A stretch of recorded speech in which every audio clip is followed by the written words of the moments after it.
괜찮으시다면 구독, 좋아요 한 번씩만 부탁드리겠습니다. 감사합니다. 네, 리플 현상주 말씀을 드리면요.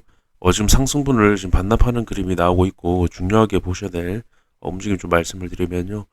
제가 말씀을 드렸던 그대로 지금 모양새가 흘러가고 있습니다. 보시면은 삼각수렴 하방 이탈 이후에 저항 한번 확인하고 잠깐 넘는 움직임 보여줬다가 안착하지 못하고 강하게 빠지는 그림이 나오고 있는데요. 제가 말씀을 드렸던 부분이 결국에는 해당 추세에 대한 저항을 확인하는 과정 정도 어떤 되돌림에 대한 형태로만 현재 보고 있고 해당 추세에 대해서는 언제든 한번 넘어왔다가 내려갈 수 있다.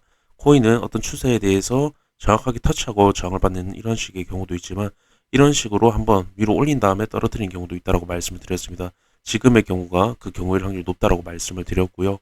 일단 중요하게 보셔야 될 건 결국에는 하락 패턴의 형태로 흘러가고 있다라는 거. 제가 이런 식으로 정확하게 저항을 받았을 때보다는 한번 돌파하고 다시 내려갔을 때 더 큰 하락에 대한 확률이 높아지고 하락에 대한 난이도가 쉬워진다고 말씀을 드렸습니다. 굉장히 위험한 형태라고 말씀을 드리고 싶고요. 일봉상으로 가보시게 되면 현재 삼각수렴 하방 이탈 이후에 결국에 안착하지 못하고 좀 다시 내려오고 있다는 게 굉장히 중요한 모습이고 위험하다라고 좀 말씀을 드리고 싶고요.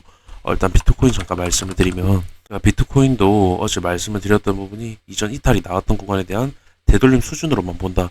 하지만 해당 구간 돌파가 나와도 안착하지 못하는 그림이 나오면 결국 아까 리플과 같이 더 큰 하락이 나올 것이라고 말씀을 드렸습니다.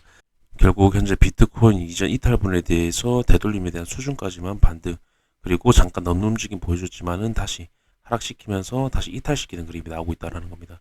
굉장히 중요한 부분이고요. 이러한 움직임이 결국 나온 이유는 해당 구간에서 굉장히 강한 매도세가 동반이 되기 때문이라고 좀 말씀을 드리고 싶고요. 보통 어떤 추세가 있을 때 얌전히 떨어뜨려 주지 않고 살짝 넘는 움직임 보여줬다가 다시 떨어뜨리는 그림이 나온다라는 겁니다. 아까 리플도 마찬가지 움직임이고요.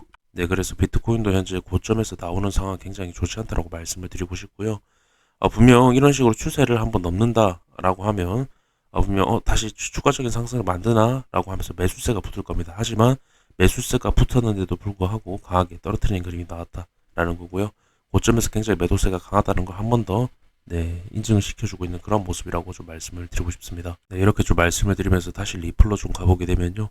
일단 리플 같은 경우에도 한번 넘는 움직임을 보여줬다가 다시 하락시키고 있는 그림이 나오고 있는데요. 이전에도 그림 보시면은 0.63달러 이탈 이후에 이런 식으로 저항 확인하는 과정 나오고 다시 한 번 더 움직임 넘는 움직임 보여줬지만은 다시 밑으로 빠지면서 추가적인 하락이 나오는 모습을 볼 수가 있습니다. 즉 이런 식으로 어떤 저항을 확인했을 때 이런 식으로 추가적으로 넘는 움직임이 나오고 실패에 대한 부분이 나오면 더 큰 하락으로 이어진다라는 걸 강조를 드리고 싶고요. 지금 단기적으로 그러한 모습이 나오고 있다는 겁니다. 근데 이 추세 자체가 결국 삼각수렴에 대한 부분이기 때문에 하방 이탈은 결국 제가 0.46달러까지 하락에 대한 가능성이 굉장히 높다라고 말씀을 드렸습니다. 이 하락분이 형성이 되어 있는 가격 라인이라고 말씀을 드렸고요. 지금 이런 식의 움직임이 나오는 건 결국에는 해당 추세에 대한 부분을 회복한다면 다시 상승을 만들어낼 수 있지만 그렇지 못했을 경우에는 굉장히 큰 하락이 만들어질 수 있는 구간이기 때문에 흔들기의 일종이다라고 좀 말씀을 드리고 싶습니다. 결국에는 굉장히 위험한 움직임이고 분명 중요하게 지켜볼 필요가 있다는 거 한 번 더 강조를 드리고 싶고요. 추가적으로 말씀을 드리면요. 현재 리플 단기적인 모습 굉장히 좋지 않다라고 말씀을 드리고 싶고요. 일단 중요하게 보셔야 될 거는 해당 구간에서 반등 나오고 상승 나왔다라고 해서 어제 상승 전환인가라고 생각을 하실 수가 있습니다. 왜냐면 어제 추세에 대한 부분에 한번 돌파가 나왔기 때문에 하지만 방금 말씀을 드렸다시피 다시 내려오는 그림이 나오고 이런 식의 그림은 결국에 이전 어떤 이런 식으로 돌파가 나오기 이전보다 더 못한 상승이라고 말씀을 드리고 싶습니다. 더 위험한 상승이라고 말씀을 드리고 싶고요. 일봉상에서도 채널에 대한 상승 실패가 여러 번 일어났었죠.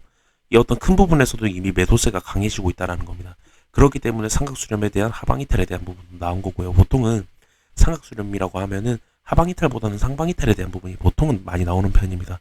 근데 여기서 하방 이탈을 만들었다라는 건 굉장히 매도세가 강하다라는 거고 제가 여기서 삼각수렴에 대한 하방 이탈이 나올 것이다라고 예상을 해서 말씀을 드렸던 이유도 이미 나왔던 고점에서 강한 매도세 상승이 나올 때마다 누르는 움직임이 계속 나왔다고 말씀드렸습니다. 해당 구간에서 결국에 그렇기 때문에 채널의 안으로 다시 들어가는 그런 움직임도 나왔고 그렇기 때문에 하방 이탈에 대한 가능성이 굉장히 높다고 말씀을 드렸는데요. 이 움직임들이 결국에 중단기적이라든지 중장기적으로 큰 하락을 만들기 위한 움직임이라고 제가 계속 강조를 드렸고요. 결국에 그러한 움직임들이 단기적으로 계속 이어져 가고 있다는 겁니다. 그래서 어제 단기적으로 돌파가 나와도 안착하지 못하고 결국에 다시 빠질 것이다라고 제가 말씀을 드렸던 이유도 이전에 나왔던 움직임들을 계속 제가 영상으로 다뤄드리면서 움직임들을 지켜봐왔고 그리고 중요하게 보셔야 될 건 0.63달러 이전 강한 저항 구간에서 저항을 확인하는 형태, 여러 차례 저항이 나왔고 돌파 나왔지만 그때도 하락 패턴으로 안착하지 못하고 하락 패턴으로 이어지는 그림이 나왔기 때문에 결국에는 이러한 그림이 나올 거다라고 좀 말씀을 드렸던 부분, 결국에는 계속 리플은 지금 단기적이든 중단기적이든 반등 나와도 매도세가 강해지는, 계속적으로 매도세가 강해지고 있다는 걸 분명 제가 이전 영상에서도 말씀을 드렸지만 현재는 인지하고 있는 게 중요하다고 좀 말씀을 드렸습니다. 한 번 더 강조를 드리고 싶고요. 일단 오전 분석 영상 여기서 마치도록 하겠습니다. 감사합니다.